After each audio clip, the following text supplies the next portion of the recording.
House of Leaves by Mark Z. Danielewski is the story of Johnny Truant, an apprentice tattoo artist who discovers a manuscript under the floorboards of a mysterious old blind man named Zampano. He begins reading the manuscript, which tells the story of the Navidson Record, supposedly a famous series of documentary-style films about a photographer named Will Navidson, who moves with his family into a new house and slowly discovers that it has some strange non-Euclidean geometry. You can get an idea of what makes House of Leaves interesting just by looking at some of its, creative page layouts. House of Leaves is kind of infamous in some online circles, I imagine because a lot of people just look at these pages and decide immediately that the book is too hard for them to read and that it's only decipherable by expert readers who also read stuff like Ulysses or War and Peace.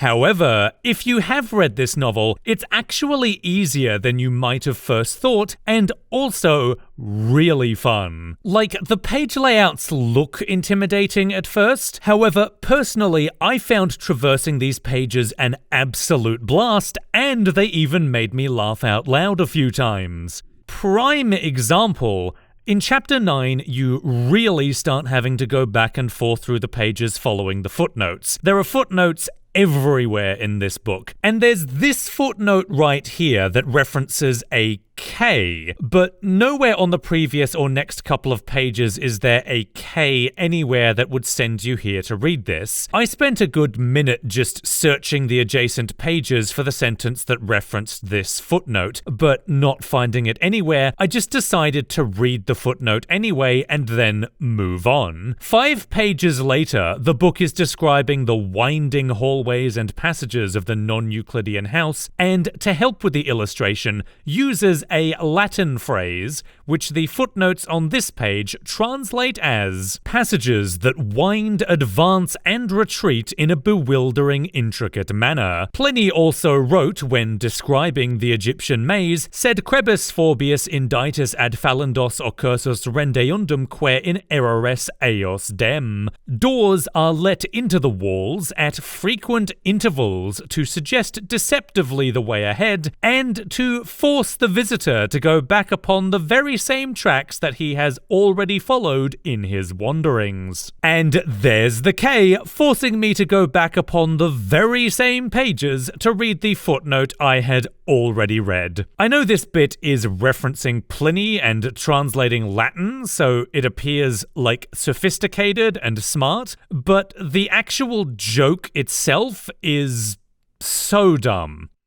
Still made me laugh though. This is actually a pretty good microcosm of the experience of reading House of Leaves. It is genuinely a very smart novel, but it's not smart in an exclusionary way. It gets the fundamentals of storytelling very right. It has engaging characters, it has a tense and moving plot, it's got themes, it's got mystery, humor, drama, twists and turns. You don't have to be interested in deciphering every little thing in this book in order to just have a good time reading it. Yeah, there are fan theories, extra mysteries, and an ARG if you enjoy that sort of thing, but it's not a requirement. If all you're looking for is a cool story with a beginning, a middle, and a climax, you can easily just read the words, and House of Leaves will give you exactly that. However, that's not to say that it's just a normal story told in a weird manner. Oh no, the labyrinthian footnote trails and creative page layouts add an immense amount of entertainment and meaning to this novel, and I guarantee you, if the same story was written in a totally straightforward manner, with a regular third-person narrator, 0 footnotes, and normal page layout, it would probably still be a good story, but it would be far, far less of a fantastic novel. The formatting is genuinely what elevates House of Leaves from good to great, but it's also what makes it easy for people to just decide not to read the book because they think it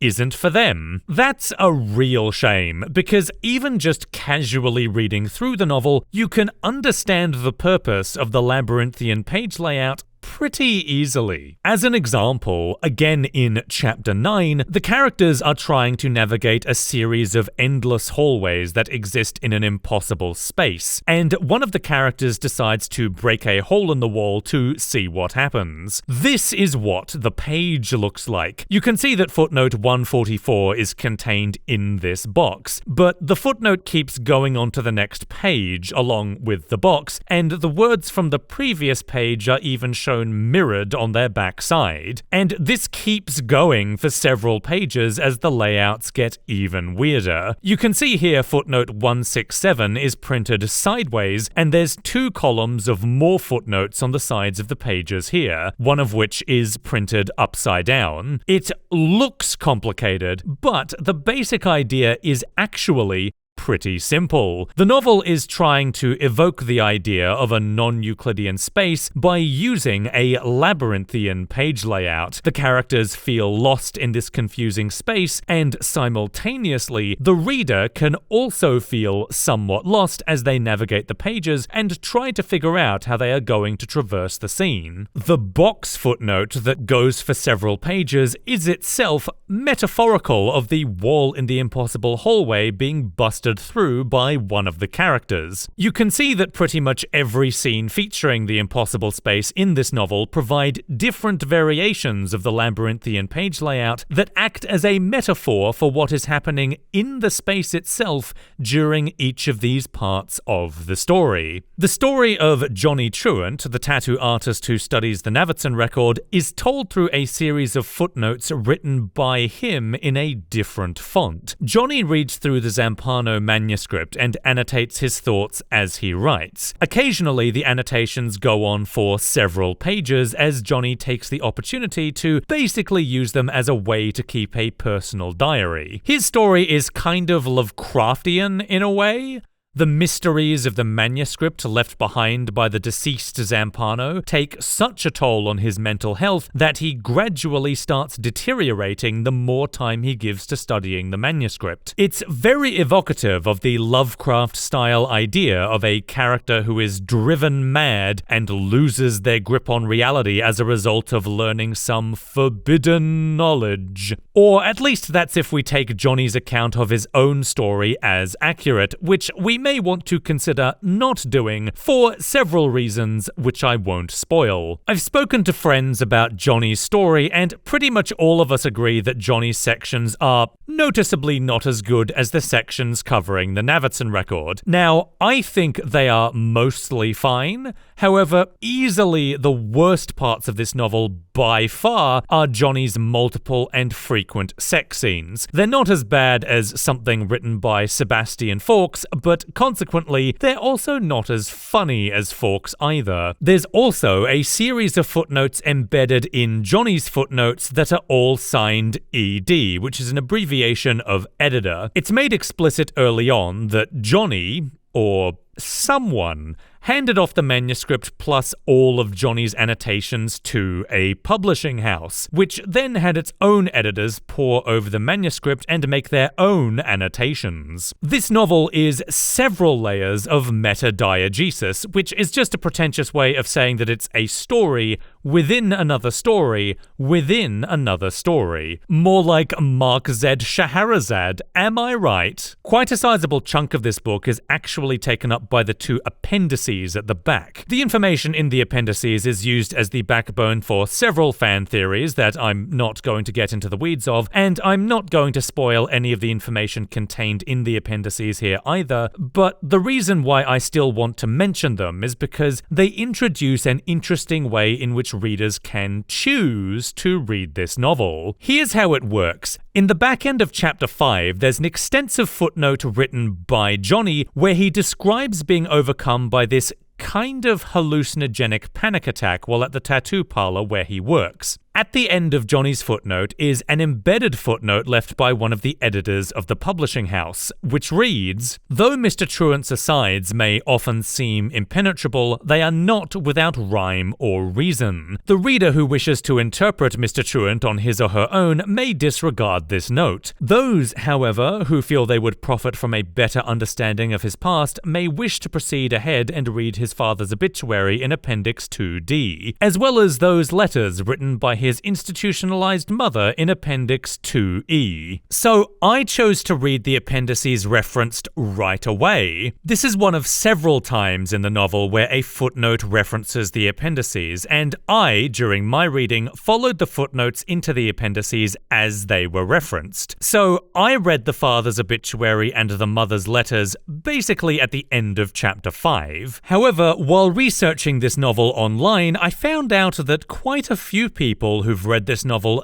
didn't go straight to the appendices when they were referenced. Instead, they read the entire main body of the novel first and saved the appendices for after they were done with the main story. Here's an example of that from Austin McConnell's video on House of Leaves. Oh, and at the very end, after you finish everything, there's an appendix that, when read and fully decoded... And I found that incredibly interesting, because that's a really significant divergence between two possible readings of the text. One in which the revelations in the appendix are doled out as the story is read, and one in which they're saved until after the main story has concluded. The footnote in Chapter 5 that sends the reader to the appendices does merely suggest that readers may choose to read them if interested. It doesn't state that reading the appendices now or later or at all is necessarily correct or intended. One could even imagine if a reader is conscious that this is a choice that they can make, choosing to take the path that they think will give them a better reading experience according to their own tastes. I won't say any more about House of Leaves because I encourage you to read it for yourself if you're interested. I've taken the liberty of putting a list of online book retailers that I recommend in the description of this video, so check those out and see if you can get a copy from one of them. Although I also encourage you to first try picking up a copy from a local independent bookstore if you are able to. For most people, I imagine that House of Leaves seems like the most unique and experimental novel they've ever seen, and that is a fair impression to have. Novels typically don't play with formatting like this. They typically don't send the reader on a labyrinth-like traversal through the pages, and they typically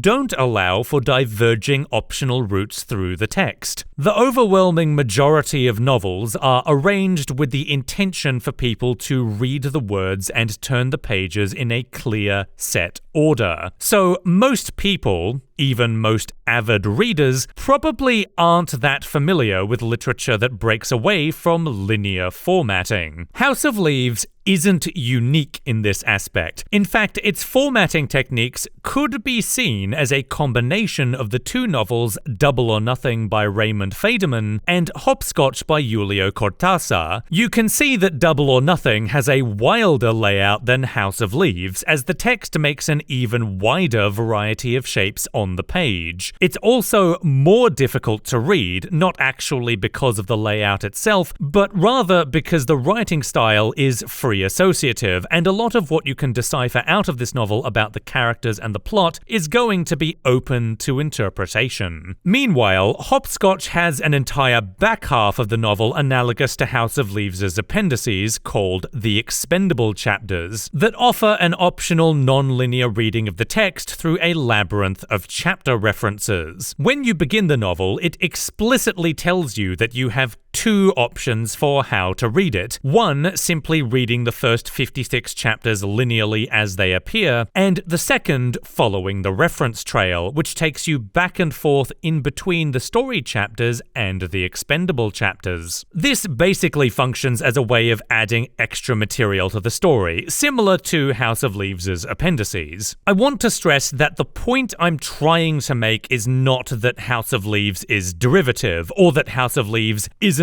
as smart as everyone says it is. It's actually that what House of Leaves is doing with the page layout is more accessible to most readers than how it might appear, and far from being this crazy, never-before-seen and never-seen-since format-warping thing. It's more like the most famous representative of a rare type of literature that has existed for a long time and continues to be published to this day, but that most people don't know about. So, if you think House of Leaves looks cool, and you're wondering what kind of other weird and wild novels are also out there, then let me take you on an adventure.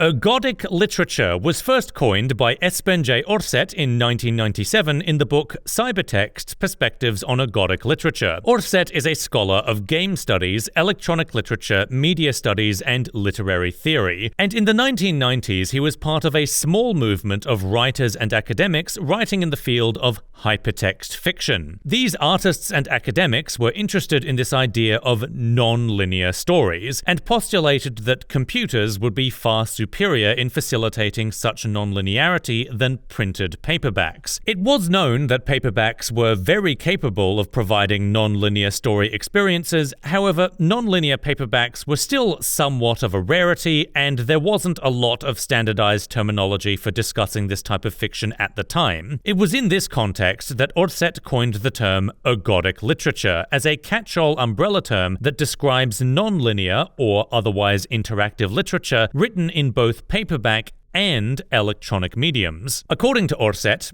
in ergodic literature, non-trivial effort is required to allow the reader to traverse the text. If ergodic literature is to make sense as a concept, there must also be non-ergodic literature, where the effort to traverse the text is trivial, with no extra-dramatic responsibilities placed on the reader except, for example, eye movement and the periodic or arbitrary turning of pages. Other writers since Aarseth have pointed out that this definition leaves a little to be desired. For example, where exactly is the dividing line between trivial and non-trivial effort? How much of the traversal of a novel has to require non-trivial effort in order for it to be called ergodic? And if you want to really stir the pot, you could also throw in, but what do you mean by literature? Aarseth does provide us some clarification, however, by giving examples of what he considers to be ergodic literature, such as the calligrams of French poet Guillaume Apollinaire. The printed words that make up these poems are arranged in such a way to produce a picture, and what's notable about the act of reading these poems is that there is no suggested set sequence that the words are meant to be read in. Sure, words are still generally arranged left to right, but where exactly does the poem begin? Where exactly does it end? Is there an intended order to each of the poem's lines from first to last? Rather than a set structure, Apollinaires' calligrams instead ask the reader to traverse the text pretty much however they want. Composition number 1 by Mark Saporta is basically a novel comprising 155 loose pages that are meant to be shuffled like a deck of cards, and is written so that it supposedly makes sense no matter what order you read them in. I say supposedly, partially because there are roughly 4.8 times 10 to the power of 273 possible arrangements of the novel, but mostly because I wasn't able to acquire a copy to read, and you probably won't either unless you are rich.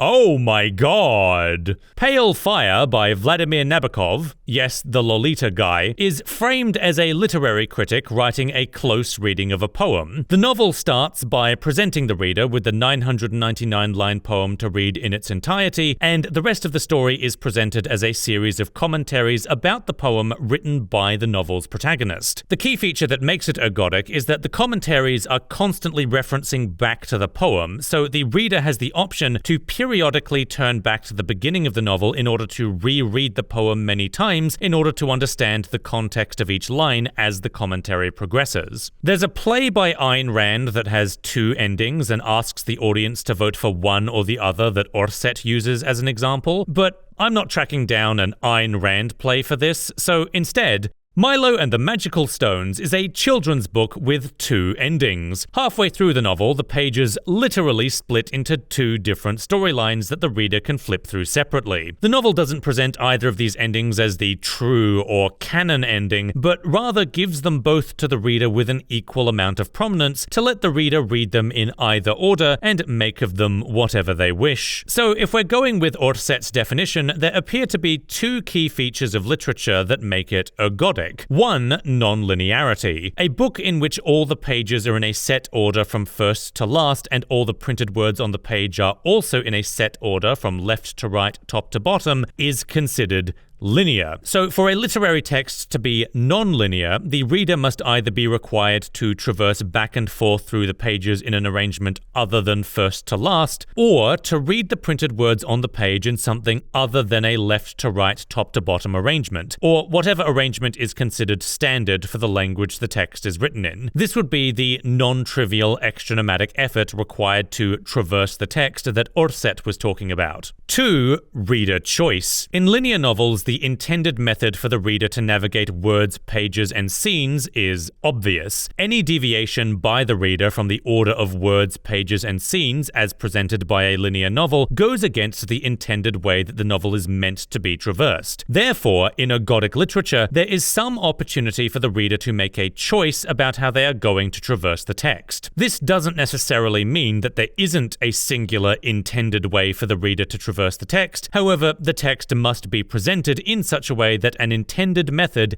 is not obvious, provoking the reader to make a decision about how they are going to navigate the pages. Just to be absolutely clear, ergodicity in literature doesn't refer to the plot, so a book with a non-linear plot is not necessarily ergodic. Ergodicity cares about how the reader traverses the text, so if a novel has a linear plot that is traversed in a non-linear way, then that would count as an ergodic novel. Likewise, when I am referring to readers choosing how to read the text, I'm not talking about readers choosing how to interpret the text, which of course readers can do with any fiction. Instead, I'm talking about the novel offering the readers multiple intended options for how to traverse the text. That's not to say that a text must have both of these characteristics in order for us to consider it to be ergodic literature. Art terminology is famously difficult to get rigid and universal definitions for, and my aim here is not to give you the precise metrics that define a piece of literature as ergodic. Instead, consider these 2 characteristics as being strongly suggestive of what we are looking for when we are trying to find ergodic novels. So if we're all clear on what ergodic literature is, and don't worry if you aren't, let's take a look at some examples.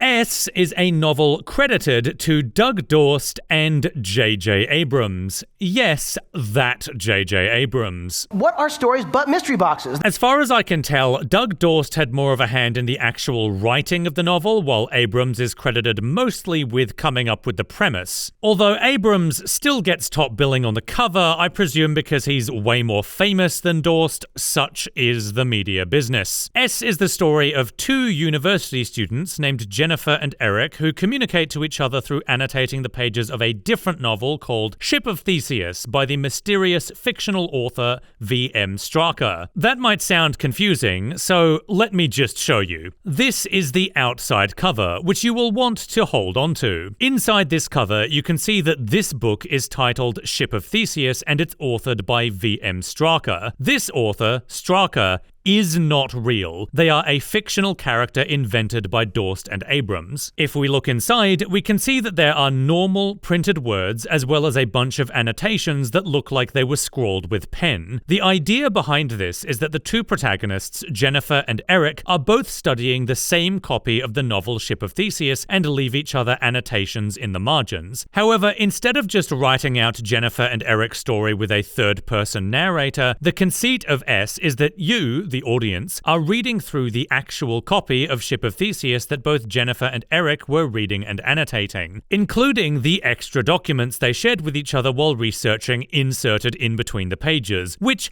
is the reason you'll want to keep a hold of the outside cover.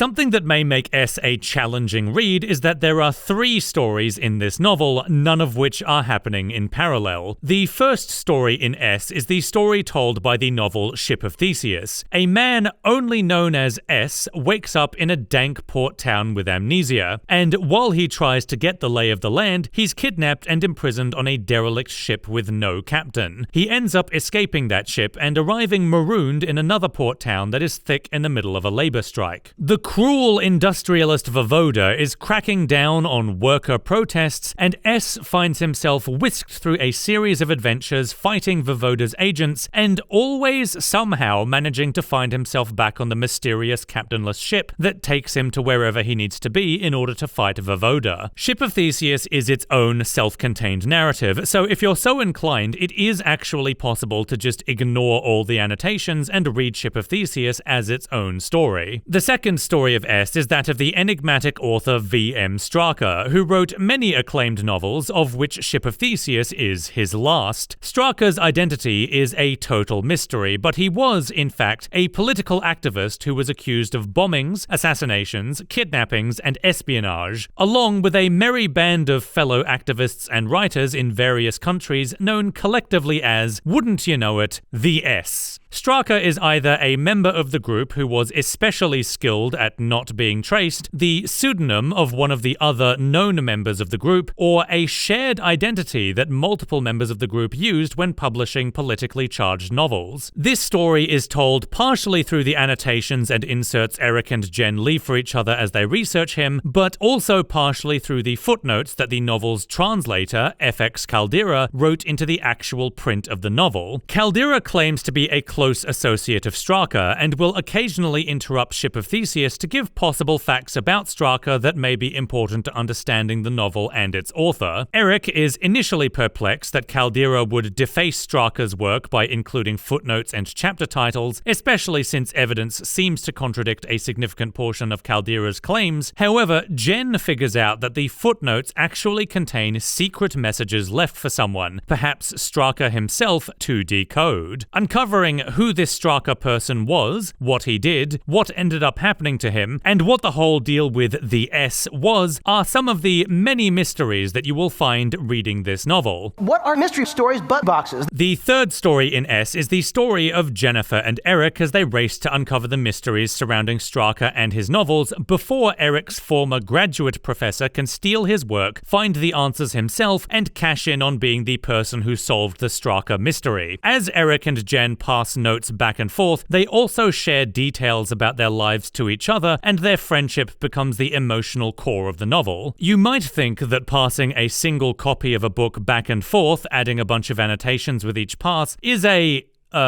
inefficient way for Jennifer and Eric to communicate with each other, and you are right. Near the beginning of the novel, it does feel a little too quirky, a little too YA whimsical to take seriously, and the novel itself is aware of this and tries to fabricate several reasons for why Eric and Jen can't just use email or text messages or meet face-to-face instead. It's admittedly a large contrivance, but if it bothers you enough to the point where it would ruin the story, then you probably wouldn't be reading this novel anyway. However, considering that the novel is staking a huge amount of its appeal on verisimilitude, something that may be a real issue is the fictional novel Ship of Theseus's page formatting, which you might notice has the printed words heavily shifted to the inside of the page. Now, the obvious reason that the real-life publishers of S did this was to make room on the page for Eric and Jen's annotations. Dorst and Abrams need an enormous amount of space in the margins in order for this format to work. This is also why the font size is quite large for a novel intended for adults. It's a pragmatic solution to an inherent flaw with the premise. However, once you notice it, it gives the impression that the novel Ship of Theseus was printed with the intention for people to leave hundreds of annotations in the margins of every single page. And you only need to compare the formatting to any other novel intended for adults to see how transparent that is. This is the kind of thing that you just have to willingly suspend suspend your disbelief to ignore. However, it especially stands out here just because of how much effort the novel otherwise spends on verisimilitude, which is a lot. To be fair, no other novel has attempted formatting like this, as far as I know, and I imagine if annotated novel was a genre, that some of the kinks of this format would probably be sorted out over time. I'm talking to you, aspiring writers. One thing that you'll notice pretty quickly is that if you choose to read everything in the novel sequentially from page first to page last, you will encounter the annotations that Eric and Jen leave for each other out of chronological order. Here's a good example. When the pair began annotating the novel, Jennifer was using a blue ballpoint pen and Eric was using a black marker, but at some point in Jennifer and Eric's story, they both start using different colored pens instead. Jen switches to a gold pen and Eric switches to a green pen. Then later on still, Jen uses a purple pen and Eric uses a red pen. But because their story isn't happening in parallel to the Ship of Theseus story, they both peruse the novel in its entirety multiple times over as they study it, you find Eric and Jen's later annotations on earlier pages of the novel, which means their story is presented in non-chronological fragments. I find this style very interesting because it gives the reader several options for how they want to experience the text. You can read the entire novel in sequence from page first to page last, following the annotations as they appear, and you will have experienced one version of S. Another option that you have is to ignore Eric and Jen's annotations on your first reading of the novel and to only read Ship of Theseus as its own self-contained story. Then go back and read through the annotations to get Eric and Jen's story afterwards. This would be truer to how Eric and Jen experienced the novel, as both of them had already read through it in its entirety before they committed to leaving footnotes in the margins. You can take this even further and read through Eric and Jen's footnotes chronologically, starting with a complete reading of all of the blue and black footnotes, followed by a complete reading of the gold and green footnotes, and finally with a complete reading of the red and purple footnotes. This method probably takes the most effort from the reader, but would actually have you read through Eric and Jen's story in mostly chronological order. Another option that a friend of mine discovered while reading is to read through each chapter in order, only the plain text first, and then go back once you reach the end of the chapter and read that chapter's annotations. This method of reading the novel is probably going to be optimal for most readers. The advantage is that you only go through the novel once in a mostly linear way, however, it actually makes it easier to follow the story of Ship of Theseus, which is otherwise constantly being interrupted by Eric and Jen if you choose to read the annotations linearly as they appear. Regardless of what you choose, you have several options available to you for how you wish to traverse the novel. So probably the weirdest part of this book is that it has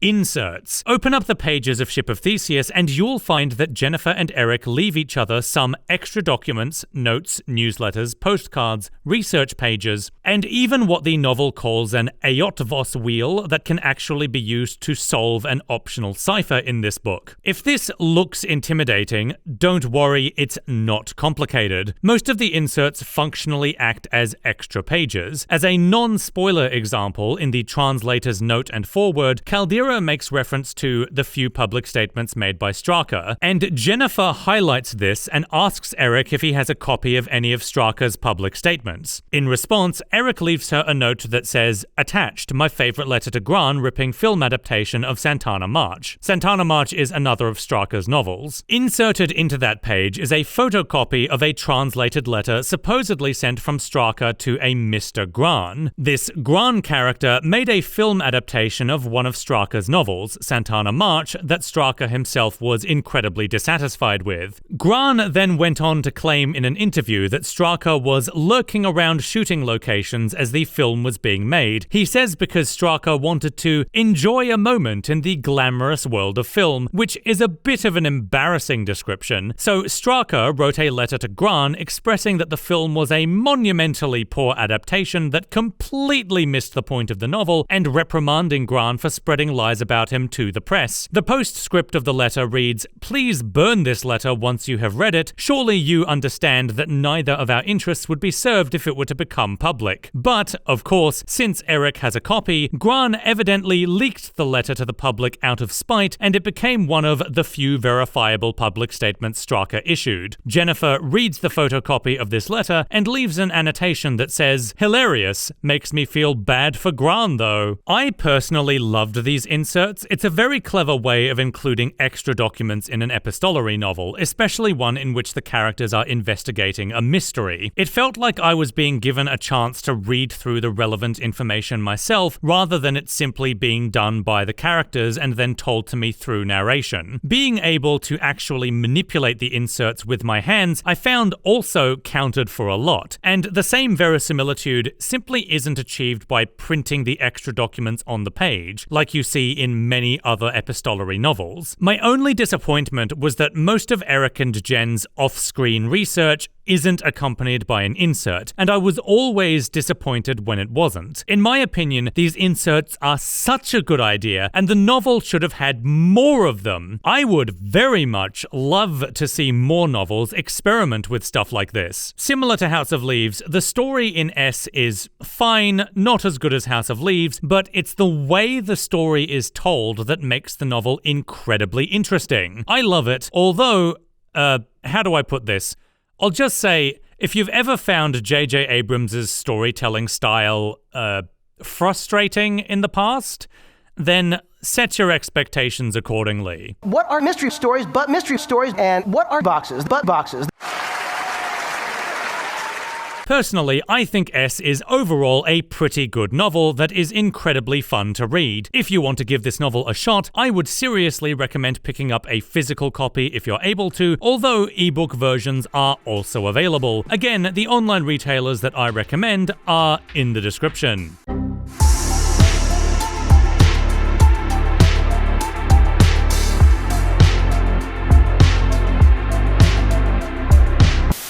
So I mentioned that Composition Number 1 by Mark Saporter is a novel where the reader shuffles the pages and reads them in a random order, and I imagine most of you, like myself, are probably wondering how a novel like that would even work. As curious as I am, intellectual curiosity isn't worth $500 out of my own pockets, but thankfully I found a cheaper option. The Unfortunates by B.S. Johnson, yes, that name certainly is unfortunate, is a novel that offers the option of reading the chapters in any order. You get one chapter titled First, which you are intended to read first, one chapter titled Last, which you are intended to read last, and the rest you are intended to read in any order. On your first reading, feel free to just shuffle them, because not knowing the content of the story, the order may as well be random. If you choose to read this story multiple times, however, you have the option of deliberately ordering the chapters however you like, and seeing how that may or may not change the meaning of the story for you. So The Unfortunates is written as a stream of consciousness, and if you don't know what that means, here's an excerpt. "But I know this city. This green ticket hall, the long office half-rounded at its ends, that ironic clerestory, brown glazed tiles, green below, the same, the decorative hammer beams supporting nothing above. Of course, I know this city. How did I not realize when he said go and do city this week that it was this city? Tony." His cheeks swallowed and collapsed round the insinuated bones, the gums shriveled, was it, or shrunken, his teeth now standing free of each other in the unnatural half-yawn of his mouth. Yes, that mouth had been so full-fleshed, the whole face too, now collapsed, derelict, the thick-framed glasses the only constant, the mouth held open as in a controlled scream, but no sound, that head moving only slightly, the white, dried and sticky saliva, the last secretions of those harassed glands, cauterized into deficiency, his mouth closing only when he took water from a glass by his bed, that double bed in his parents' house, bungalow, water or lemon he had to take frequently because of what the treatment had done to his saliva glands, how it had finished them.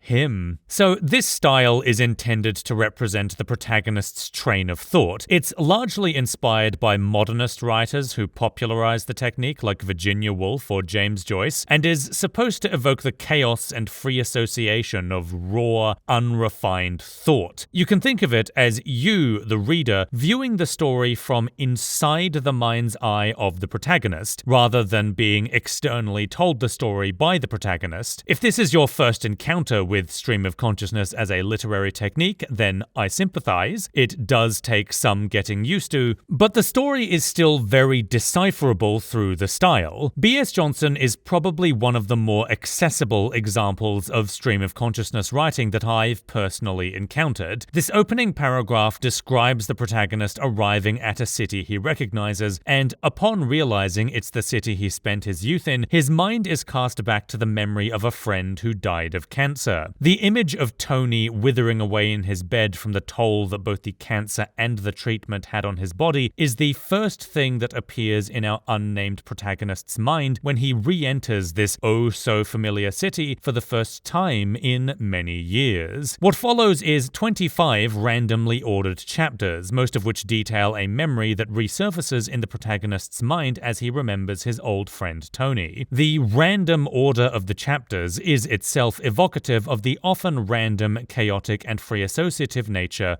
of memories. This combines with the stream of consciousness writing to form what is perhaps one of the most psychological novels ever written. It does actually feel sorta like exploring the memory banks of a character and reading his own interpretation of his life in a disjointed, free associative, and unfortunately earnest way. The protagonist met his friend Tony during his uni days when they were both studying English literature. Tony seemed to be the brighter of the two. He was at some point offered a university research job. However, he was unfortunately diagnosed with cancer, and he wasn't able to pursue academic research in his chosen field for very long before his illness took the better of him, instead withering away until the day he died back in his parents' house. During his life, Tony made a significant impression on our protagonist, who himself was extremely interested in English literature, but was never good enough for academic pursuits. Evidently, because despite attempting to publish his own novel, the protagonist eventually became a sports writer instead. One of the chapters details his thoughts in the present as he sits in for a football match he doesn't really care about, and so he spends the entire match writing down dismissive, sarcastic notes into his notebook that he plans on turning into something more professional later. These present-day chapters, mixed randomly in with the memory chapters, give a sense of the protagonist kinda ghosting through his life, as though in between moments of living clearly and lucidly, he doesn't focus on what's going on around him because his mind pulls him into thoughts about his past. It feels like he's drowning in his thoughts and memories and only occasionally breaks the surface into his present reality. And even when he does, his waking thoughts and activities don't exactly paint the picture of a happy, well-adjusted man. This is kind of a story about living an unremarkable, unfulfilled, unsatisfying life in a kind of horrific way. Each chapter is anywhere from 1 to 12 pages long, and the writing is dense, so while it is a short read, if you do tackle this book, I would recommend reading it multiple times because you will get more out of it on subsequent readings. I would also recommend recording the order of the chapters as you read them on a separate piece of paper. Each chapter doesn't have a number or a title, but they do have these cute little shapes that you can use to identify them if you like. Keep track of how the chapters get ordered so that if you shuffle them or otherwise reorder them on subsequent readings, it makes it easier to remember what's changed since last time. It's almost like the novel is inviting you to treat these chapters as though they were your own memories and record them as you would a diary. My biggest criticism of this book is more or less the same criticism that I threw at House of Leaves. There are sex scenes in this book that are just kinda bad. I've read enough books that nowadays I'm just kinda bored with chauvinistic sex scenes that feature female love interests who only exist to characterize the male protagonists who have sex with them. There are 2 chapters in this novel that made me feel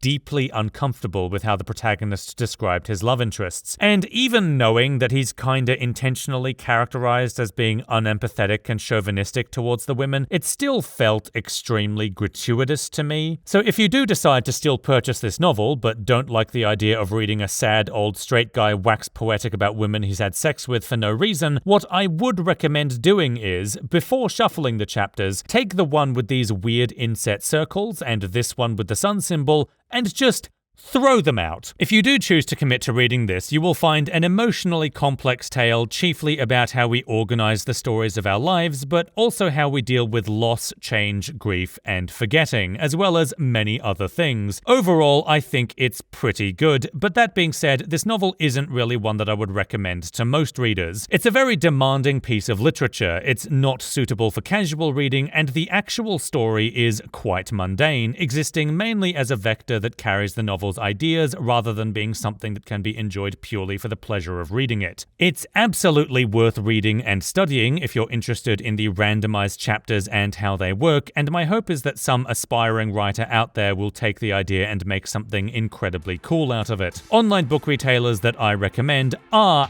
as always, in the description.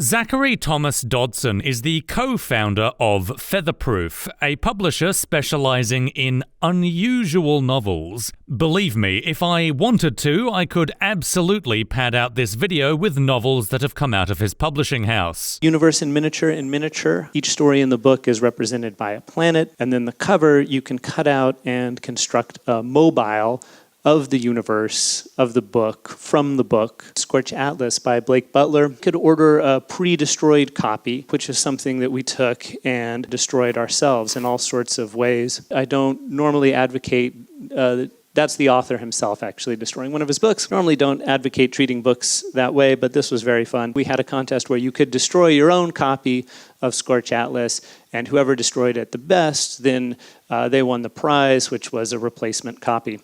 And everybody else was out of luck. In 2008, I did my own book on Featherproof called Boring.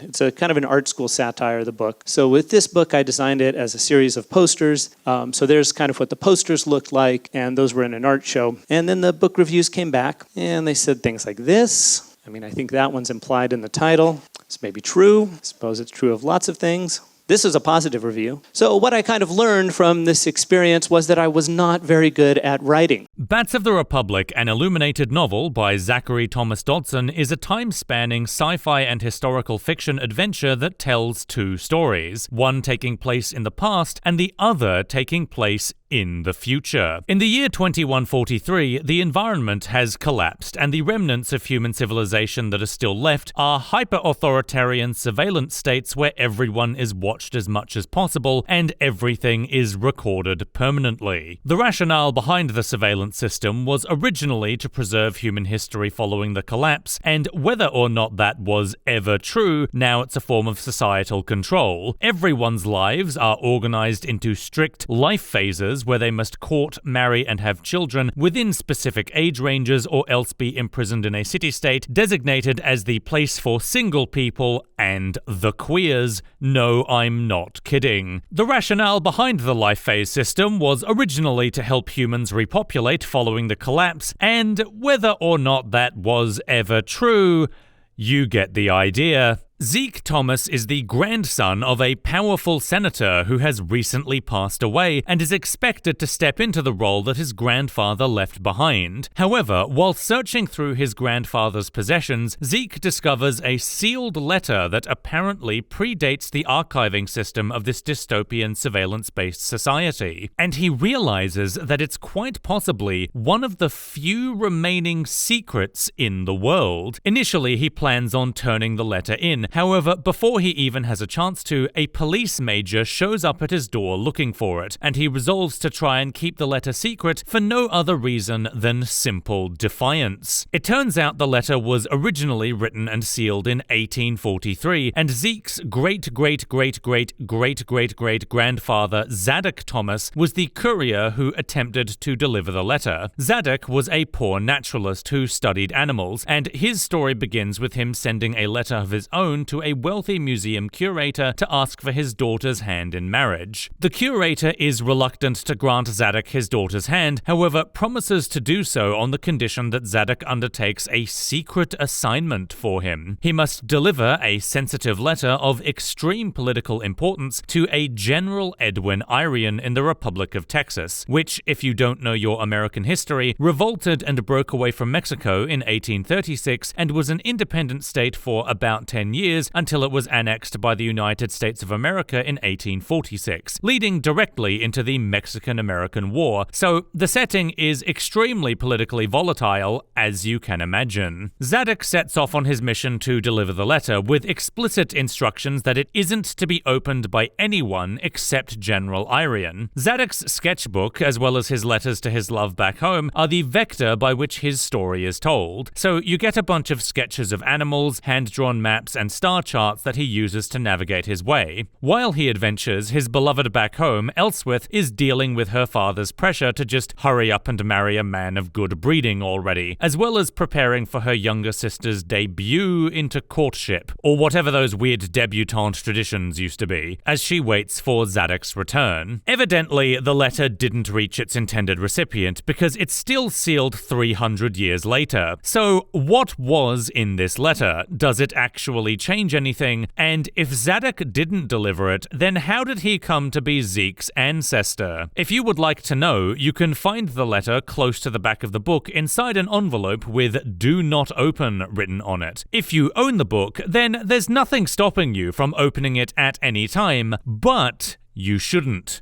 Not because opening it isn't in the spirit of the book, it's just that if you read what's inside without the context of the rest of the story, you will be extremely confused. As you might imagine, much of this story's thematic through line is in drawing connections between the past and the future. For example, that detail about the queers all being forcibly segregated into their own city-state isn't incidental. In fact, the novel is interested in drawing parallels between the hyper-authoritarian surveillance state of the future and the paranoid bigotry of the past. Similarly, the future society's obsession with life phases and bloodlines, done under the pretense of humanity's survival, is linked with past traditions of having young girls debut into a period of courting and marrying the suitor of the most prestigious family line they can by the time they reach a certain age. In both the past and the future, the characters are being crushed by the systems that govern their lives, but find themselves unable to resist the machinations of those systems due to them being so aggressively normalized.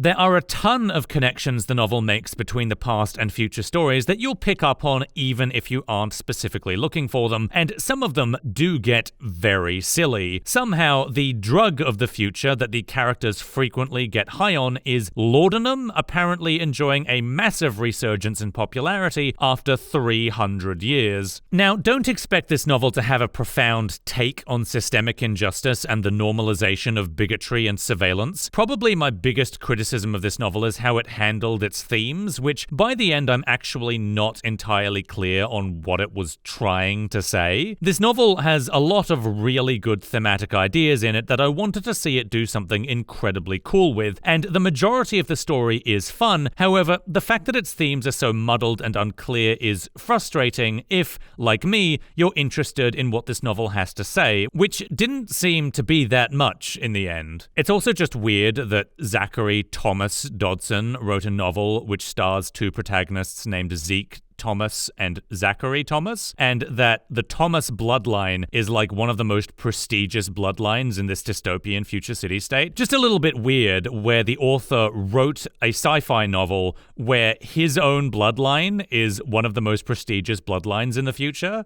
That's weird, right? Like it's weird. Speaking of, the world building of the future city-state is overall good, but also sometimes confusing. It's kind of this hybrid between a cyberpunk-style dystopian future in the vein of Blade Runner, but crossed with a steampunk setting. The rationale is that because most of civilization collapsed, humanity's capacity to make electricity is a lot more limited. So there's a lot of advanced technology, but a lot of it is still powered by steam rather than electricity. Now, that sounds cool and makes a kind of sense, but in execution, much of the time it's very unclear what parts of this society are entirely steam-powered and what has electricity, as well as which technologies are automated and which require a human operator. All that being said, Bats of the Republic definitely has the most impressive-looking pages of any of the novels I'm covering in this video, and that's because Zachary Dodson approaches novels from the point of view of a designer rather than simply an author. In videos where Dodson talks about Bats of the Republic and other novels published by Featherproof, he repeatedly describes his role in creating the books as a designer rather than as strictly an author, editor, or publisher. Bats of the Republic is a book I wrote and designed. So yes, I come at this through book design. Originally a book designer. As well as writing the story, I illustrated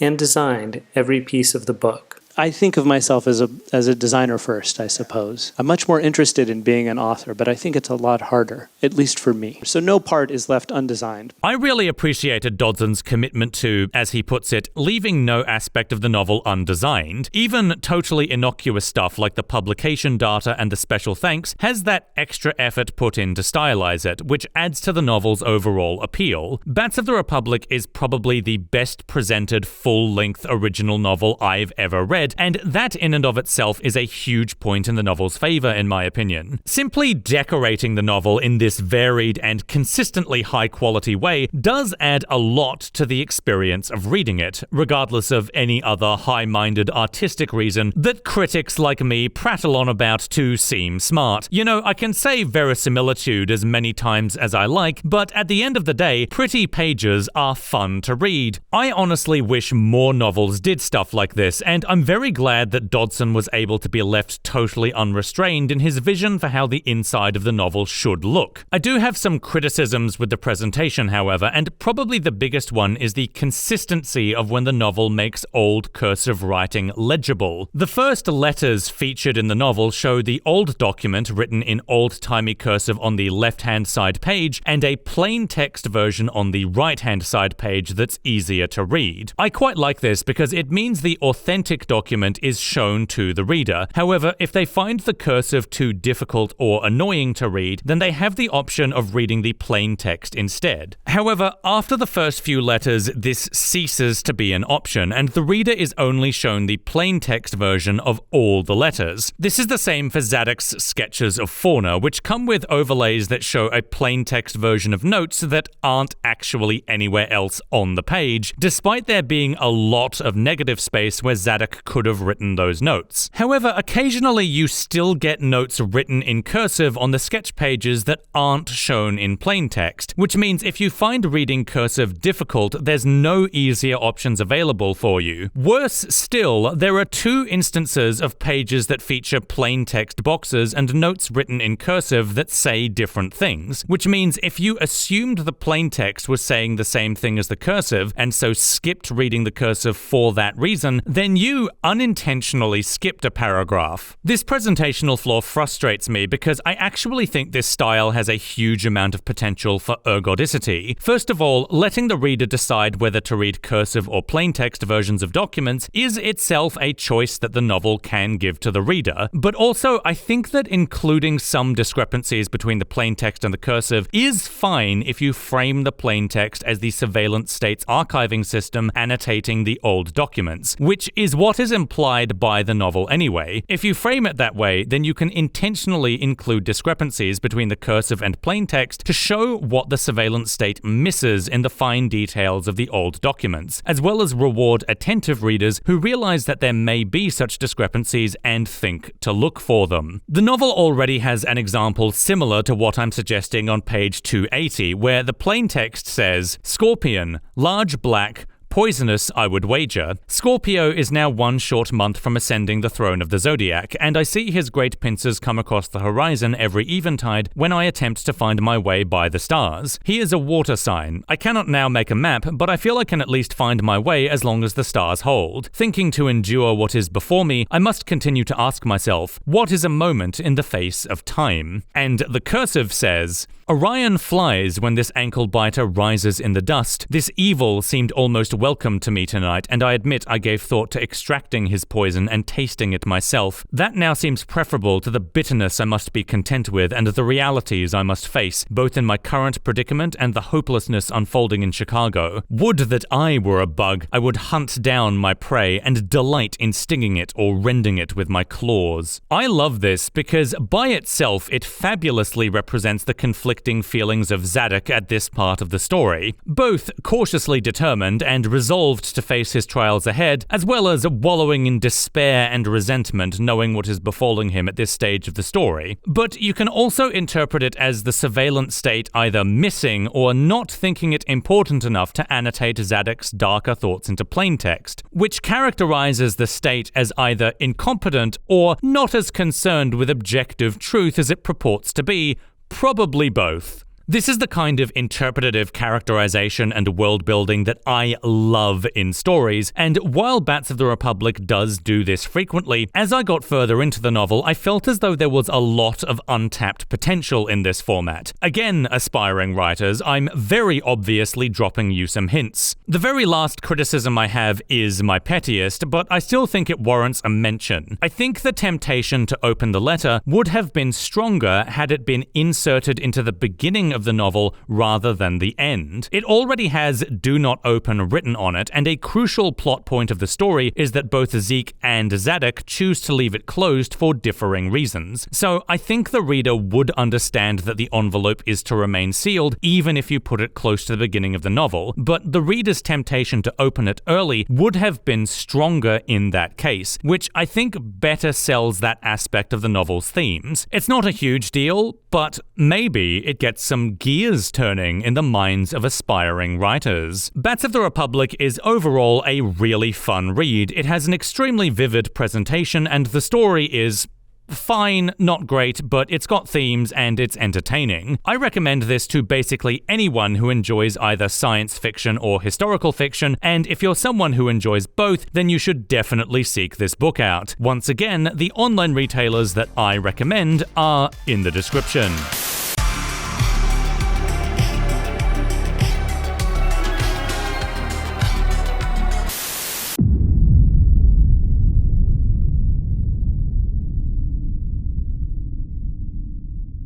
Scorch Atlas by Blake Butler. As you can see, this book is already printed to look kind of messed up, right? So it's meant to be a post-apocalyptic novel, sort of. Got black pages. So it already looks pretty messed up, but we're going to mess it up even more.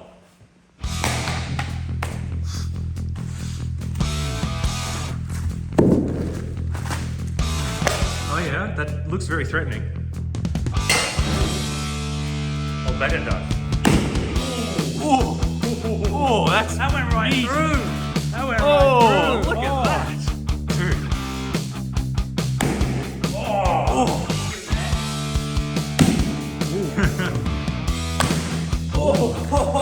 Oh, blimey. That wasn't as impressive as the axe. 2, 3. Oh, blimey. Yeah. Yeah! Good shot.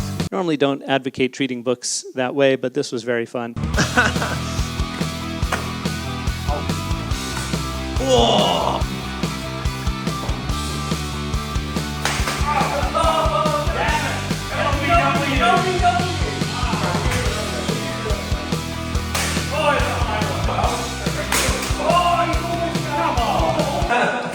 I'm just handing my guitar right now. I was going to do the dramatic thing where I throw the books in the air and they collapse down, but that is not how you treat books. That is not right. Let's have a look, shall we? We were going to do most of this outside somewhere, but, the rain said no. Yeah. Yeah, we did all sorts of things to him. I threw a box in the bathtub, put one in the barbecue in the backyard, kicked them around in the dirt, and then sent people these books that were half destroyed with half of the pages ripped out and stuff like that. So, yeah, a couple of these shots. Yeah. Oh yeah, you gotta look really good when you flip it off. That's fine. You're supposed to do that. That's how you know it's good. Oh yeah, and on all the ads they fucking overflow the fucking thing. Here, take one. Thank you very much. Appreciate that. Well, cheers to that, eh? Hey.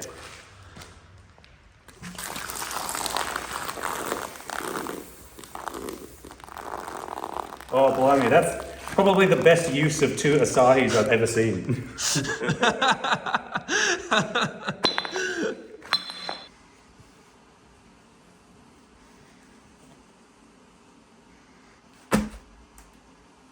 Scorch Atlas is a short story collection set in a world where glass and gravel rain from the sky, mold grows out of everything, including people, and televisions broadcast paranoid instructions to screeching, murderous children. It's pretty bleak, and that's just the start of it. Scorch Atlas is sometimes described as a post-apocalypse, and that kinda feels true on a surface level. There was a time before everything went bad, and it's not clear why or when everything went bad at some point, but things are pretty bad now. Even so, describing it as apocalyptic still feels wrong on a deeper level, because the stories are about people continuing to live in this terrible world. Society appears to still somewhat exist. There are scant mentions of children still going to school and adults still going to work, and the television still broadcasts occasionally. People are nonetheless trying to live their lives as best they can. They just have to do so while parts of their homes spontaneously catch fire, or they get caught outside during a rainstorm of glass, or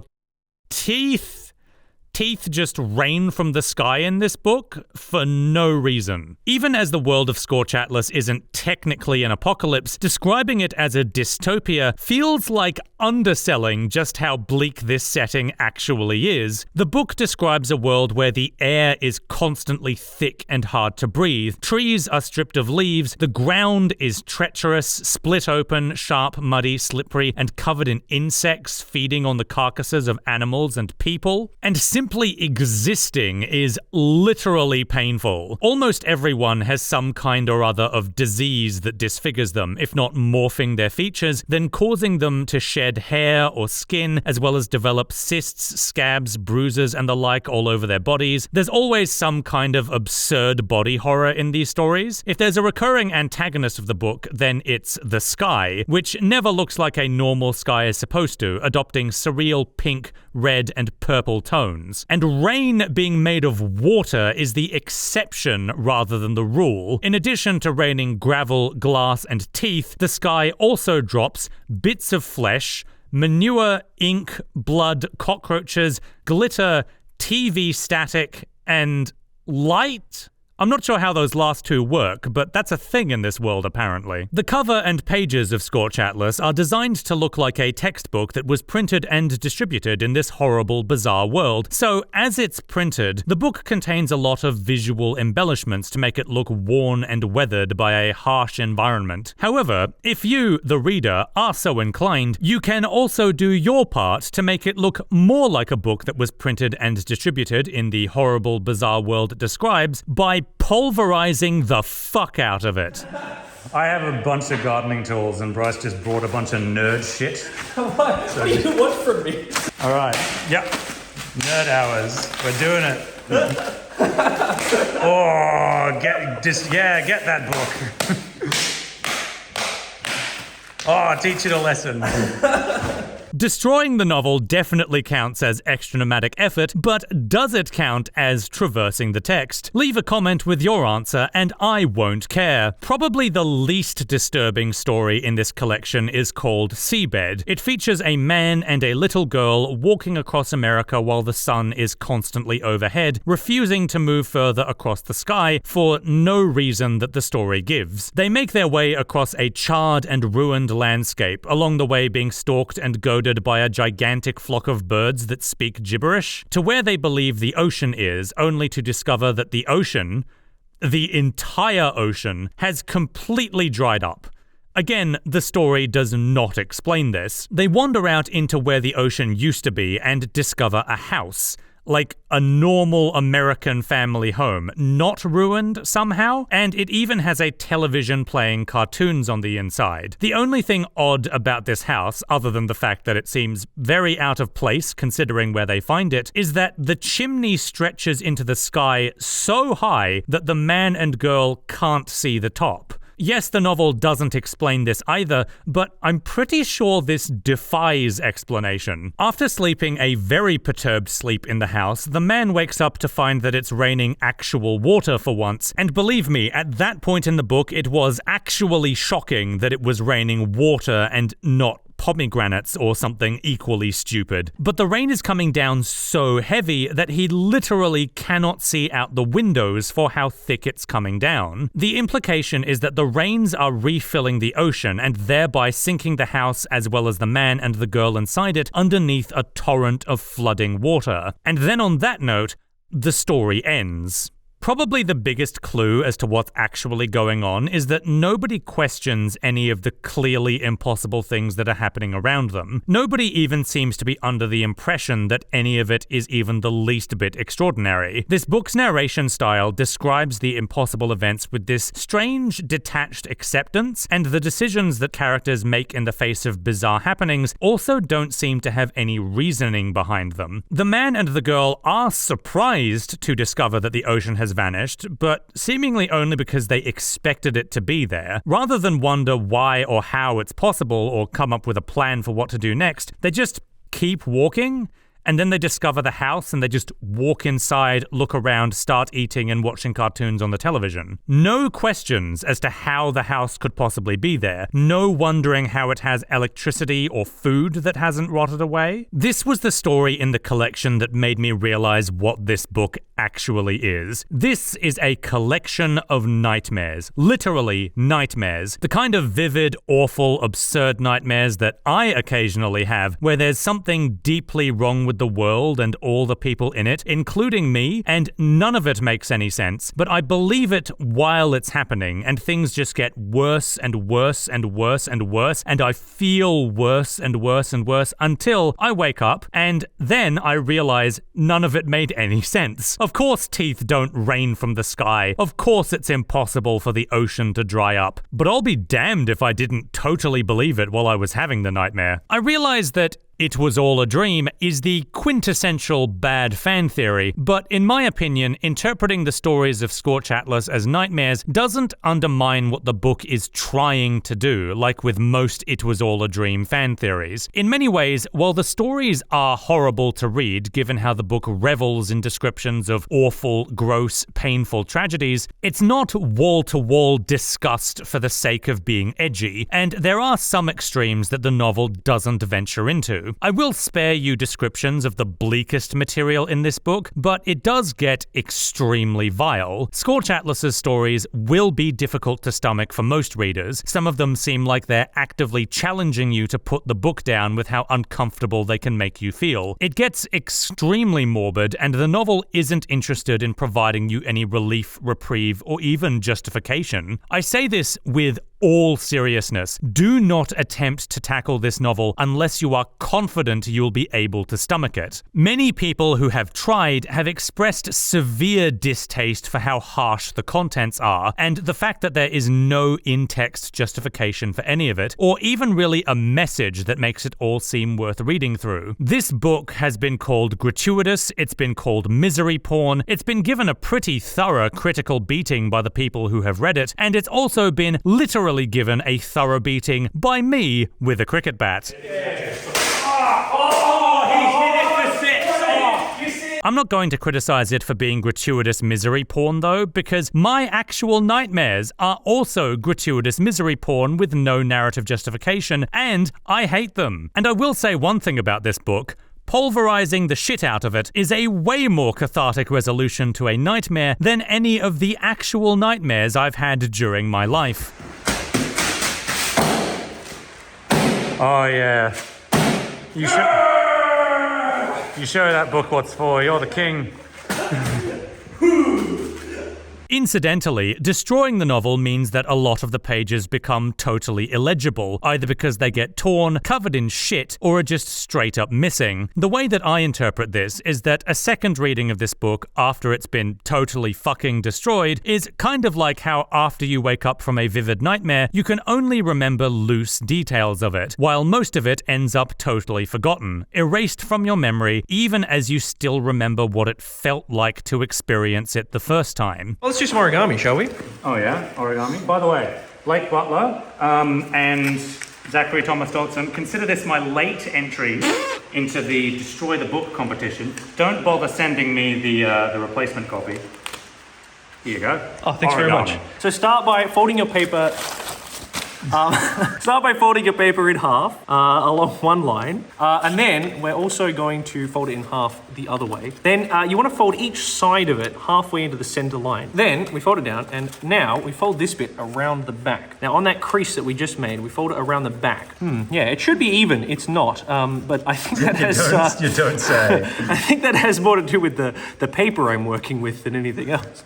But yeah, I actually can't. You can't do it? The one that I was going to do. I'll do a different one. Considering that in the initial sale of this book, customers had the option of purchasing a pre-destroyed copy, with most of the pages potentially damaged to the point of being illegible, if you choose to destroy the novel prior to reading it, then you'll probably get a more accurate representation of what it's like to try and recall nightmares after waking up. The trade-off would be that you don't get the proper emotional experience of the nightmares in full detail, although depending on who you are, maybe that's preferable. Anyway, and then you do this, and you fold it around the back, and now it stands up. And then you can do a bunch of things with that.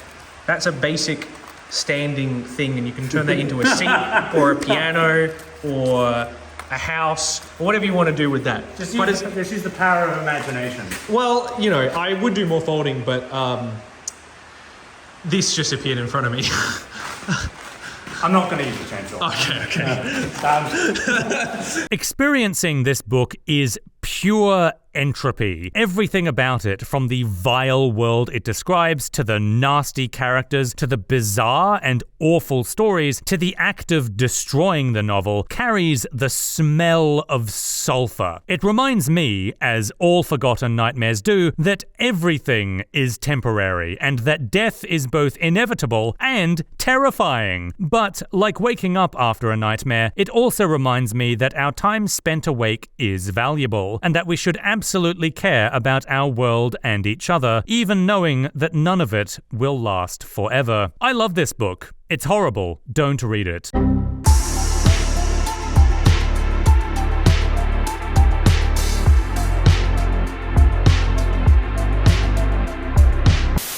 Jonathan Safran Foer is no stranger to playing with the page. One of his most well-known works, Extremely Loud and Incredibly Close, features a whole myriad of format warping techniques that he uses to create meaning beyond simply what the words on the page say. This novel has photographs, pages of handwriting, non-standard paragraph formatting, these pages that a character has circled segments of in red pen, and probably my personal favorite, these pages where the kerning of the letters gets narrower and narrower until they are totally illegible, layered on top of each other, and then they layer on top of each other even more, to the point where there's more black ink than white space visible on the page. Honestly, if you want a very basic crash course on some simple ways that layout, formatting, and adding things to the page can create meaning in a novel, I would recommend picking up and studying Extremely Loud and Incredibly Close. I don't consider it to be one of my personal favorite novels, but I still think it's generally good, and it's probably the best example of this type of unorthodox presentation style in novels, other examples being Illuminae by Amy Kaufman and Jay Kristoff, Night Film by Marissa Pesce, and The Supernatural Enhancements by Edgar Cantero. However, as unorthodox as all of these novels' presentations sometimes are, none of these, strictly speaking, count as ergodic, because while they do present the reader with unusual pages, the words and pages are still nonetheless intended to be read in linear order, and there are no choices that the reader can make about their traversal of the text.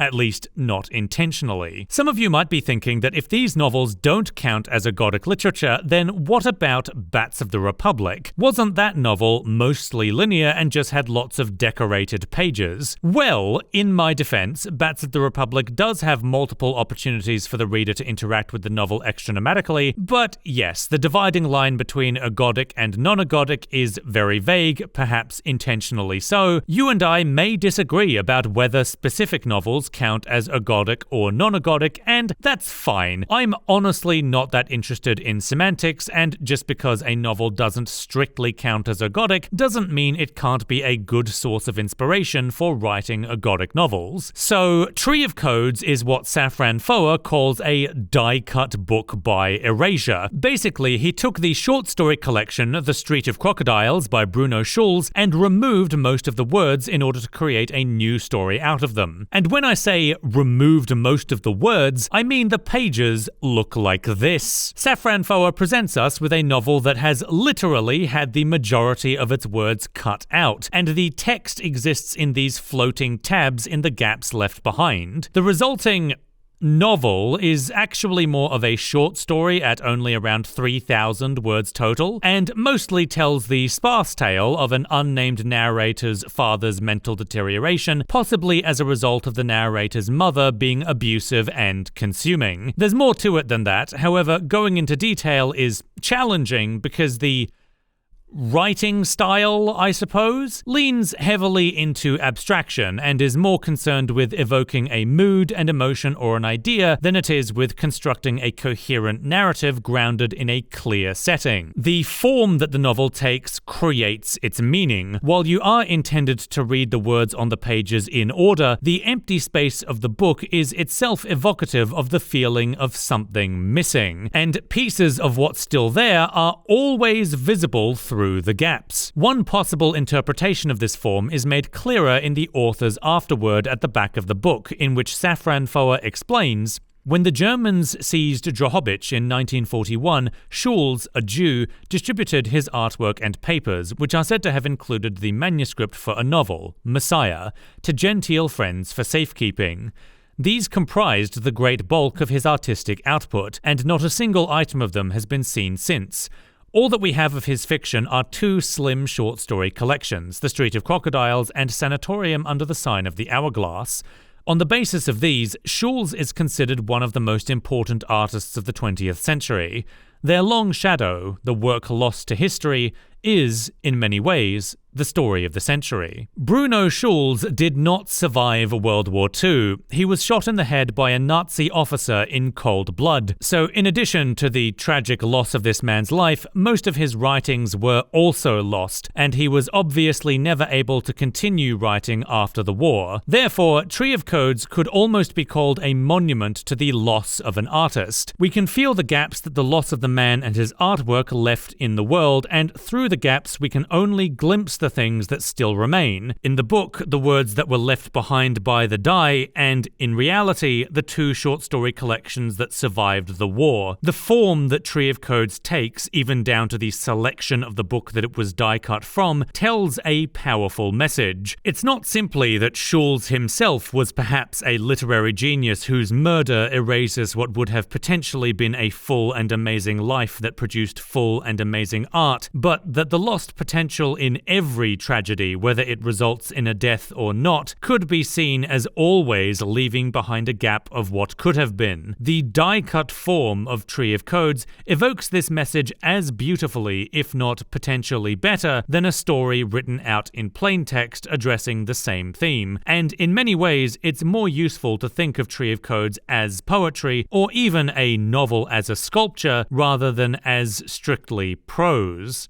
So, having said all that, I'm afraid I have to disappoint you all. No, you can't line up words on different pages through the gaps to form new sentences. You are, in fact, intended to read the words in order from left to right, top to bottom, front to back, with no options for different traversal paths. In fact, Michael Faber, writing for The Guardian, said that in order to help him read the book, he kept a blank A4 sheet of paper behind the page he was currently reading, which I don't know, the fact that you can just do that kind of suggests to me that Tree of Codes ought to count as a linear novel. So why am I talking about this novel if I don't believe it should count as Ergodic literature? Well, prepare to take a shot. If you're an aspiring writer and you're interested in writing an Ergodic novel, then Tree of Codes can still be a source of inspiration for you. It might not strictly count as Ergodic, however, its form has an enormous amount of potential for inclusion in Ergodic novels. Imagine a novel where you actually can form sentences across multiple pages through the gaps. Imagine that instead of sliding a blank A4 sheet behind the page, you could slide something that actually adds new information to the text. If a book like that already exists and I just missed it in my research for this video, please let me know in the comments because I would love to read it. But I swear to God, if it's Albert Angelo by B.S. Johnson, I'm going to kick myself. That being said, I can't really give Tree of Codes a recommendation,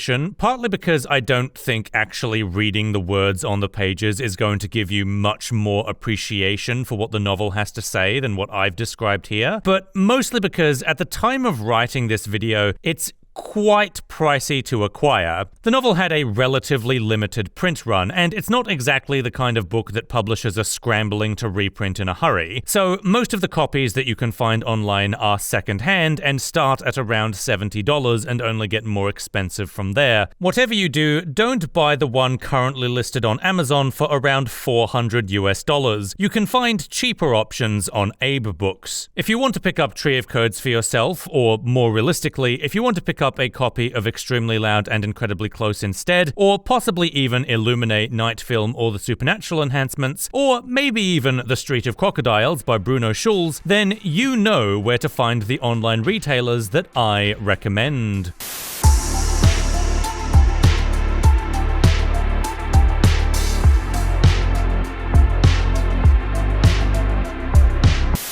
I imagine that many people thought of the Choose Your Own Adventure novels pretty much as soon as I mentioned that reader choice was a significant feature of Ergodic literature. If we're going by Aarseth's definition, then yeah, Choose Your Own Adventure novels are, in fact, Ergodic. They are non-linear and they offer reader choice. That is, in fact, the whole point of these novels. While researching this video, I picked up two of these that I happened to find in a second-hand bookstore, Journey Under the Sea and The Lost Jewels of Nabuti. Mind that there is an enormous catalogue of choice novels that I haven't read just in the Choose Your Own Adventure brand. There are 184 mainline Choose Your Own Adventures, 52 Choose Your Own Adventures for younger readers, 12 Choose Your Own Adventure Disney stories, 2 Choose Your Own Super Adventures, 6 Choose Your Own Adventure passports, 18 Choose Your Own Nightmares, 8 The Young Indiana Jones Chronicles, 3 Choose Your Own Star Wars Adventures, 12 Choose Your Own First Adventures, 6 Choose Your Own Adventure Space Hawks, and at least 40 Choose Co novels that are still being published today.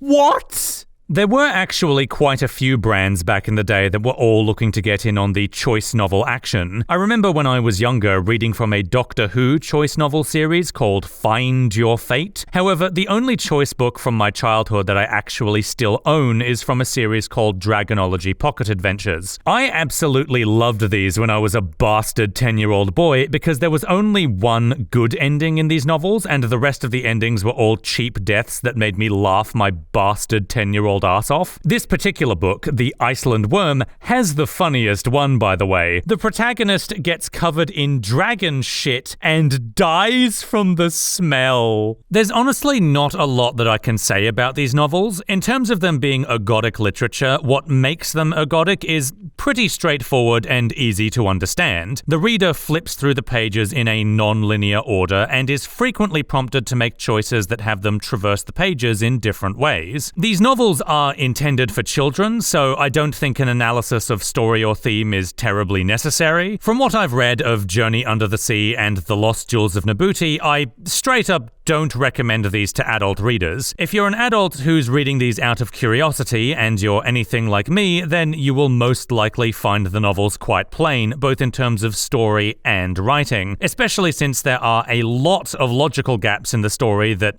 will irritate you. I also found the novelty of being able to choose my own adventure wore off pretty fast, mostly because these novels don't really do much with that premise that interest me, especially as someone who has experienced the branching stories found in video games. If you want to read them for nostalgia, then by all means go ahead. I ain't gonna shame anyone for that. I do it too. And I will recommend these novels for children. They're harmless entertainment, and if my own childhood memories serve as accurate references, it's reasonably likely that some children may find them enjoyable. There's no harm in giving one of these books as a gift to a kid. However, I suppose the simple existence of these novels does raise a question. Is there any branching story literature out there intended for adult readers, and what would that even look like?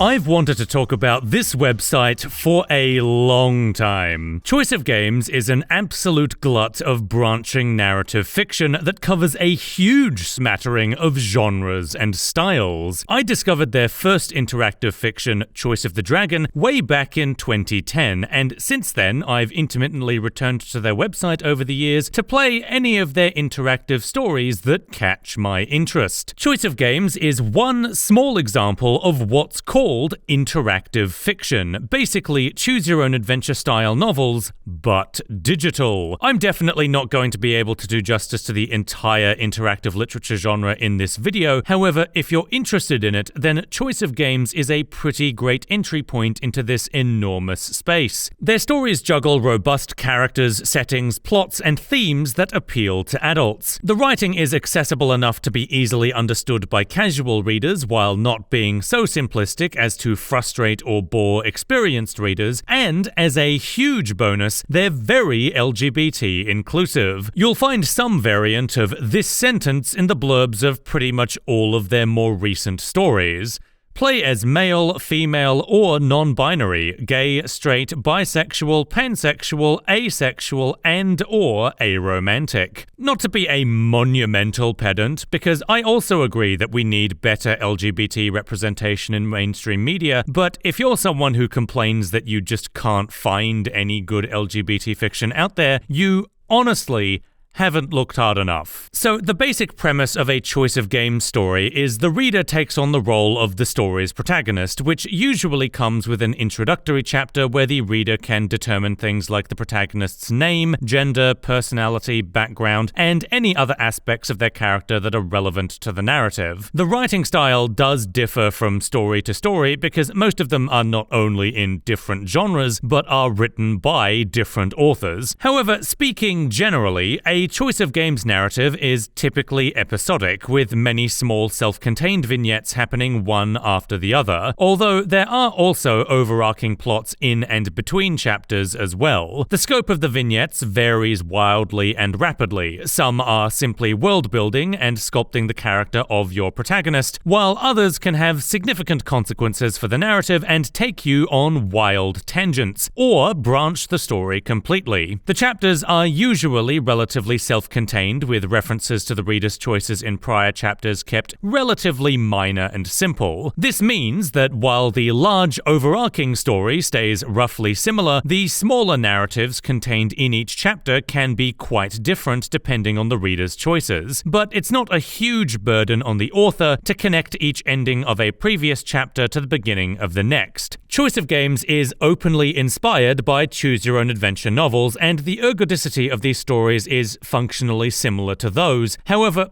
being digital does allow the story to conveniently perform stat tracking. Pretty much every Choice of Games story has a stats page that tracks various character attributes, similar to a tabletop RPG or a video game, that the author can use to control what options are available to the player, as well as make the outcomes of each of those choices different for different protagonists. This isn't strictly impossible to do with a paper system. In theory, a branching narrative paperback could come with a D&D style character sheet that the reader could use to track character stats and execute the novel's instructions manually. However, it's just way more convenient to do it on a computer, where you don't even have to look at the stats page if you don't want to, and the computer will nonetheless still take care of everything in the background without interrupting your experience. Probably my favorite Choice of Games story that I explored multiple times back in 2010 and 2011, Christ, I'm Old, is Choice of the Vampire by Jason Stephen Hill, which still impresses me to this day because of just how many branching paths there are. Choice of the Vampire tells the story of an undefined vampire protagonist whose name, gender, race, background, proclivity for ill-advised investments, and tendency to rant about the plight of the workers is decided by you, the reader. The story begins during the War of 1812 between America and Great Britain. Your protagonist is a newly turned vampire who must learn the ways of vampire society during a chaotic time in America's history. The story will take your protagonist from the Battle of New Orleans in 1815 through the American Civil War and into the industrialization of the late 19th and early 20th centuries. Assuming your protagonist survives all that, the story has an impressive number of branches and an equally impressive number of things that can go very wrong for the character you make. One of the stats that the game tracks is which languages your protagonist speaks and whether or not they are literate. Because you can choose from a varying number of backgrounds, your character begins the story potentially knowing different languages, which does have an effect on certain scenes. Just as an early non-spoiler example, there's an optional vignette in Chapter 1 that features a migrant family who only speak German. If your character also speaks German, you can communicate with them, but if your character can't speak German, then the scene plays out differently with you not being able to speak to them at all. I thought this aspect was extremely cool and not something I've seen anywhere else in branching stories.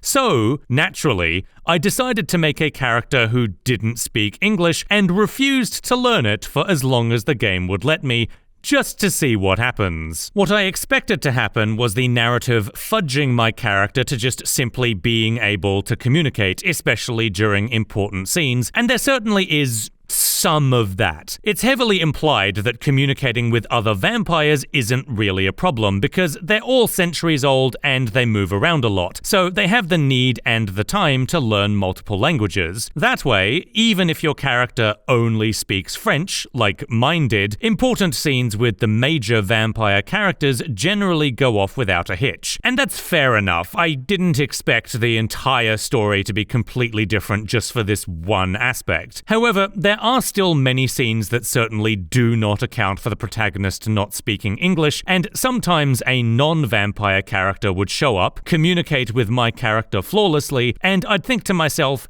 really? This character speaks French? That being said, I was pleasantly surprised by how many scenes did, in fact, acknowledge the language barrier. First of all, it is incredibly funny every time another vampire recommends that the protagonist learn English, and my character agrees that, yes, learning English is definitely a good idea, and then just doesn't learn it. Certain scenes are changed slightly by the language barrier. Some characters will communicate to you through a translator, and sometimes a character will greet you in English, but then switch to your native tongue when they realize you can't understand English. There are, however, some scenes which are completely changed by the language barrier, and I was always impressed when my character not being able to communicate completely altered how the scene was written in a way that actually made sense. As an example, finally, Carruthers enters the room. Dido is conspicuously absent. His face is a mask of resolution. When he opens his mouth to speak, the room falls silent. He addresses the room in English, though it is clearly a welcoming address. Suddenly, Lockbridge interrupts. He and Carruthers exchange sharp words.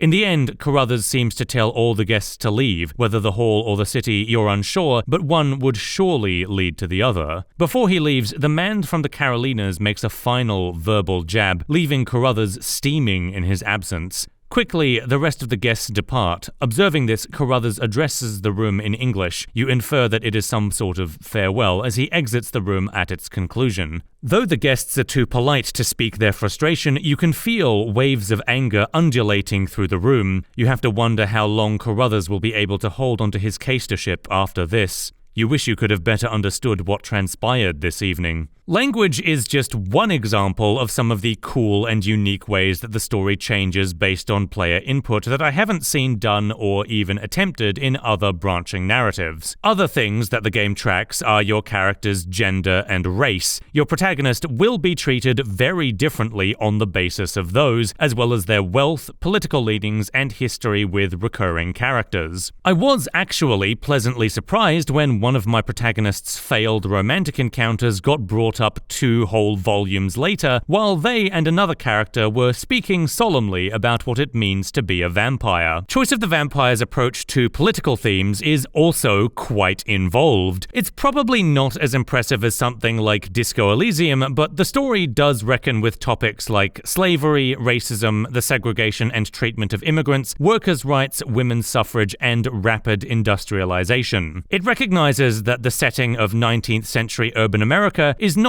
just a set dressing for a vampire story, but comes with discomforting violence and bigotries. For what it's worth, in my opinion, the story handles themes of race and racialized violence with intelligence, maturity, and sensitivity. However, I'm probably not the right person to discuss this aspect of the story in detail, so I'll leave that for anyone more knowledgeable than me who chooses to do so. My main criticism of Choice of the Vampire is kind of an unavoidable challenge of writing these types of choice-based narratives. It's not possible to give every single variation of every single branch the time and attention it needs to be top quality. Most vignettes that players are likely to discover were clearly given enough attention for the writing to be at least good. Certain other, more obscure branches, should you discover them, do come across as noticeably rushed, having minor spelling or grammar errors, breaking from the story's overall writing style, having continuity errors, or simply being comically short and not conveying satisfactory information. It's nonetheless very impressive that, as far as I can tell, a single author pulled off a branching story of this scope. However, the consequence of that large scope is sometimes an inconsistent level of quality. Regardless, I cannot recommend Choice of the Vampire enough. Just go read it. I promise you, it's absolutely fantastic. This is a fabulous piece of interactive fiction, and I love it. Vampire the Masquerade Bloodlines?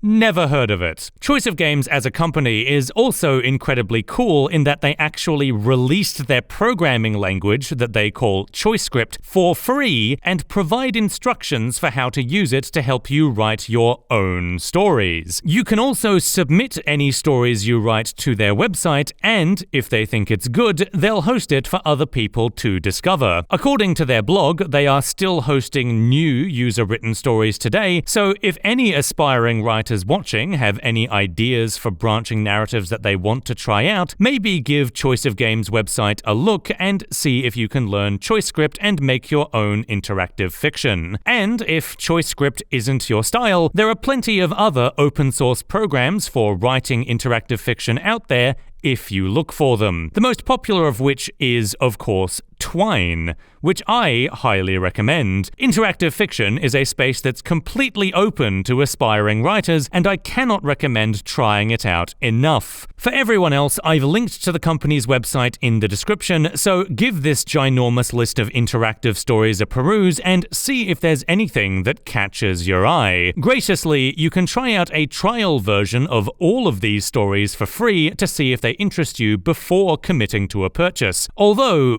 to be honest, the ads in the free versions are very annoying.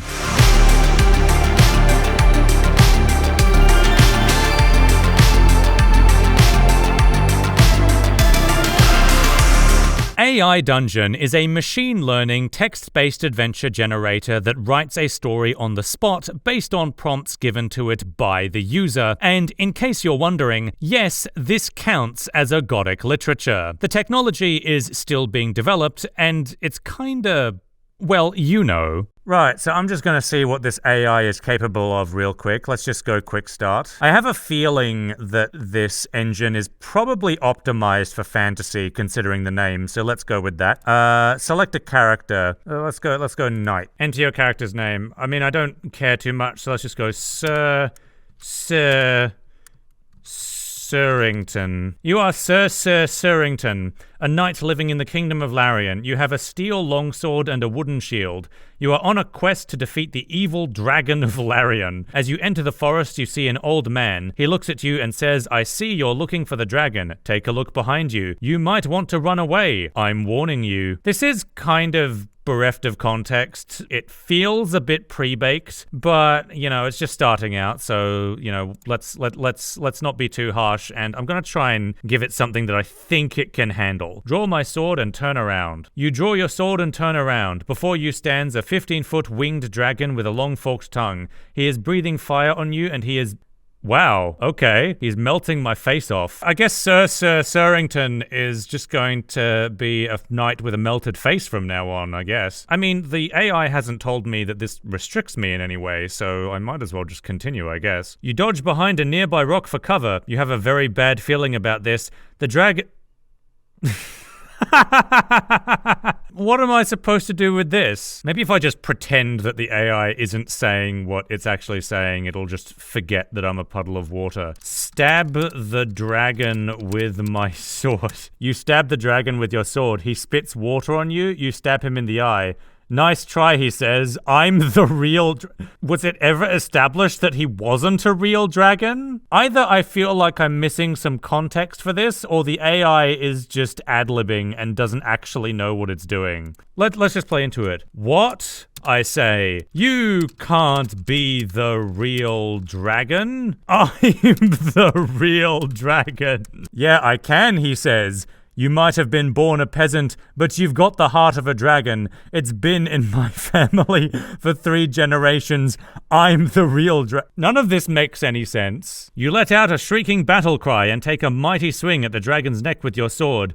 You smash into the dragon's mouth and the tip of your sword penetrates the mouth. Can I just slay the dragon? You slay the dragon. You are the true That's it! That's all it has to say? Well, that was a wash. Let's try mystery instead. Mysteries are usually pretty straightforward. Detective, that should be easy. Enter your character's name. Again, I don't care. Constable.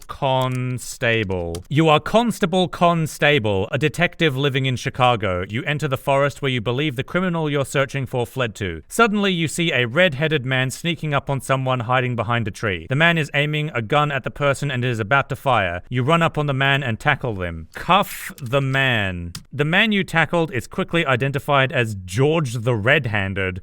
You hand him over to the police and he is quickly apprehended and arrested. You have done your civic duty and you go about your life? Okay. Receive a new case. The Chicago Police Department has contacted you for help with a new case. You're on the case as an independent agent and not as a cop. You wonder what you should do? Read the case file? You read the case file, which is concerning a missing person. The missing person is named George the Red-Handed, and he is a regular citizen with no criminal record. I just got him for being about to kill a person with a gun. Does the AI not remember what it wrote? Is it just ad-libbing? You ask around and people tell you that George went missing after he was involved in a fight that left someone dead. You call in your findings to the police. What do you do? Just, look for clues. You look for clues to help you find George. You find a broken bottle and a bloody shirt. You see a bloody footprint in the mud. You follow the bloody footprint. These bloody footprints. You see where the bloody footprints leads. You see a room in a rundown house. You see George tied to a chair. George is tied up and gagged. He is scared and confused. Free George! George thanks you profusely. You then interrogate George to find out what happened to the missing person. George tells you the missing person is named Brad the Blue Hair. These names are clearly, designed for the fantasy genre, right? Also, George was the missing person. He was the criminal, and then he became the missing person with no criminal record, and now the missing person is someone else? The AI doesn't know what it's doing. It's literally just ad-libbing. Yeah, this is garbage. Don't bother.